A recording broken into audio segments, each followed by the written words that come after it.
साल 2026 की तपिश शुरू हो चुकी है।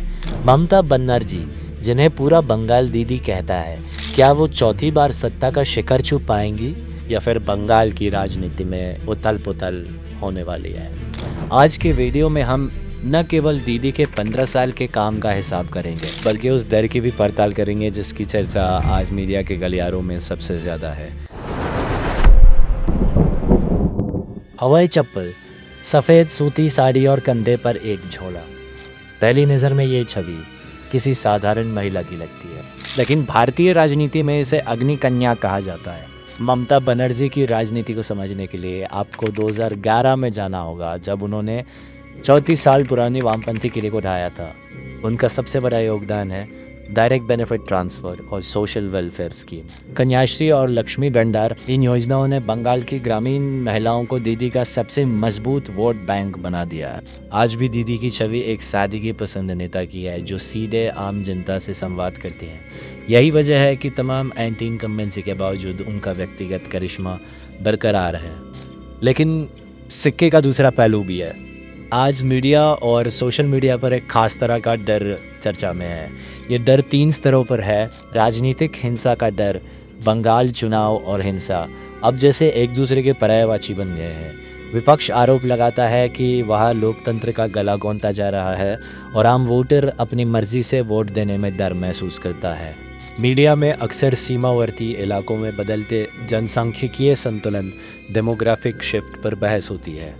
इसे लेकर हिंदू मतदाताओं के एक वर्ग में असुरक्षा का भाव भरने की कोशिश की जा रही है। शिक्षा भर्ती घोटाला हो या राशन घोटाला, जांच एजेंसियों की सक्रियता ने एक ऐसा माहौल बना दिया है जहां सवाल उठ रहे हैं, क्या भ्रष्टाचार अब बंगाल के सिस्टम की जड़ बन चुका है? 2026 की लड़ाई पिछली बार से अलग है। बीजेपी के पास अभी भी दीदी के कद का कोई स्थानीय चेहरा नहीं है, लेकिन शुवेंदु अधिकारी जैसे नेता ज़मीनी गुस्से को हवा दे रहे हैं।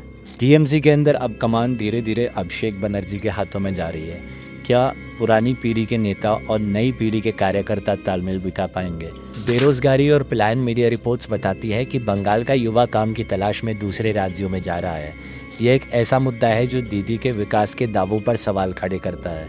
ममता बनर्जी आज अपने करियर के सबसे कठिन मोड़ पर है।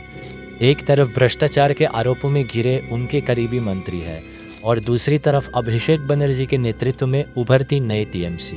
विपक्ष इसे दीदी के अंत की शुरुआत कह रहा है, लेकिन इतिहास गवाह है कि ममता को कम आंकना सबसे बड़ी भूल साबित होती है। आज बंगाल की हालत ऐसी है कि वहाँ की जनता दीदी से प्यार तो करती है, लेकिन सिस्टम से डरती भी है। क्या ये डर 2026 में वोट बनकर निकलेगा या दीदी का जादू एक बार फिर सब पर भारी पड़ेगा? निष्कर्ष ये है कि बंगाल की जनता आज एक दोराहे पर खट गई है। एक तरफ दीदी की वो योजनाएं हैं जिन्होंने गरीबों की थाली में रोटी पहुंचाई है, तो दूसरी तरफ कानून व्यवस्था और भ्रष्टाचार को लेकर गहराता असंतोष। क्या बंगाल की बदरलोक राजनीति हिंसा और डर के इस साये से बाहर निकल पाएगी? ये फैसला 2026 के ईवीएम में कैद होगा। आपकी इस पर क्या राय है? क्या बंगाल में वाकई बदलाव की ज़रूरत है या दीदी का कोई विकल्प नहीं? कमेंट्स में ज़रूर बताएं। वीडियो पसंद आया तो लाइक और शेयर करना ना भूलें। जय हिंद, जय बांग्ला।